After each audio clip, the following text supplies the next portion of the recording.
know shit. I don't know.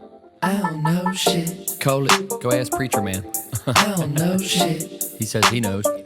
Yeah, I don't know shit. Go ask Mr. Politician. I don't know shit. He says he knows. But me? Yeah, I don't know shit. Late night session. Revolutionary. Coley. Love you guys. Hoping y'all can see the world beautiful, even though it seems a little dystopic at the moment. Lots going wrong in the world. The Russia-Ukraine war, U.S.-China tension, global supply chain issues, inflation, political unrest and division, vicious, almost civil war-like ideological warfare. We're not listening to each other. You know, I think we've got our mindset backwards. We're a little entitled, on our freedom. We got it pretty damn good. Some people have to travel 8 miles from their village to get water and shit. We got it real good. And we're gonna fuck it up by fighting over the details. Instead of thinking, well, what do I get? And here's the hatred I spew into the community. Think about feed yourself and then feed the community. Put your own mask on first, make sure you're cool, and then feed the world. Help the world. Feed the community. Nurture your environment.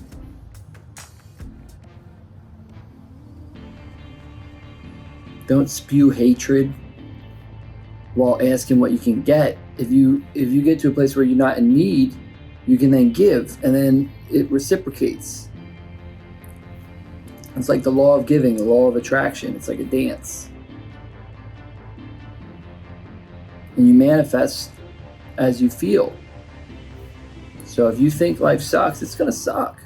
And if you think life's great, it's going to be great.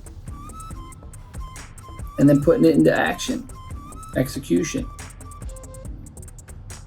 Taking the idea and brick by brick building it in the name of helping humanity. If we all do that, we'll come out okay. I think we should do a couple things. I think we should have a civil engineering corps kind of thing, like everybody does public service, not necessarily military service, but nurture service to the United States community, nurtures the land or the soil, the water, the fisheries, planting trees, cleaning up trash or cleaning up oceans, anything that makes our environment more beautiful and healthy and less toxic. Or social work, talking to people in the communities and trying to solve some psychological and sociological problems. Humanities, arts, art therapy, musicians, creators, builders, thinkers. Encourage this kind of thought.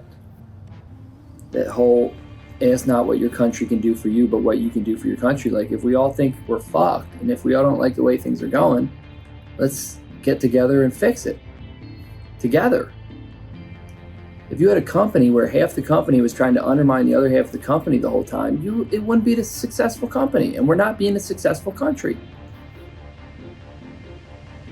Red versus blue, Democrat versus Republican is not going to work.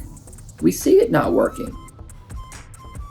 So one side starts to go, oh, let's go authoritarianism because this compromise shit sucks. And the other side can't do shit because they're too busy trying to compromise with people who aren't trying to compromise. I think we need bipartisanship, term limits, Supreme Court term limits, maybe 10 years, 20 years. Make voting day a national holiday so everyone can do it, and make it just straight up percentages, math, the popular vote, no electoral college or whatever. See, if you can't even pronounce it, you shouldn't have it. It should be as simple as you can write it down on one page. It's all right, we voted. Who got more votes? That's democracy, right? And everyone should vote.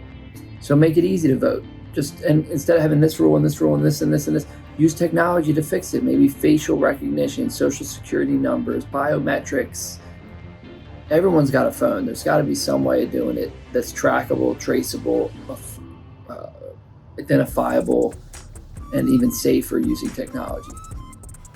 Use math, science, and remember that we are, after all, founded by geniuses who wrote the Constitution and the Declaration of Independence and our founding documents that we all claim to love so much. But if you look at your theatrics and your antics and what you're promoting, they're not in line with what the founders were saying. This whole rise of Christian nationalism is insane, because the exact thing that America was founded on was the separation of church and state. A bunch of free thinkers were like, yo, I'm not aligning my religious beliefs with the state. It's like, I'm going to have my own beliefs. And everyone can have their own beliefs, and the state does what the state does.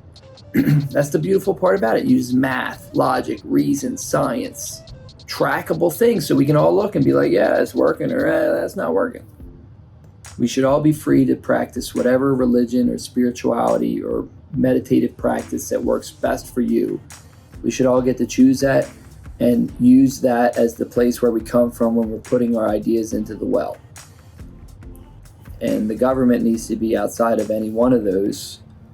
And we need to just be free thinkers above the fray. None of this divisive classification thing. The labels are the problem. It's like all these labels. I'm a this, I'm a that, I'm a this, I'm a that, I'm a this. Quit with the labels. I'm a human being, you're a human being, what's up?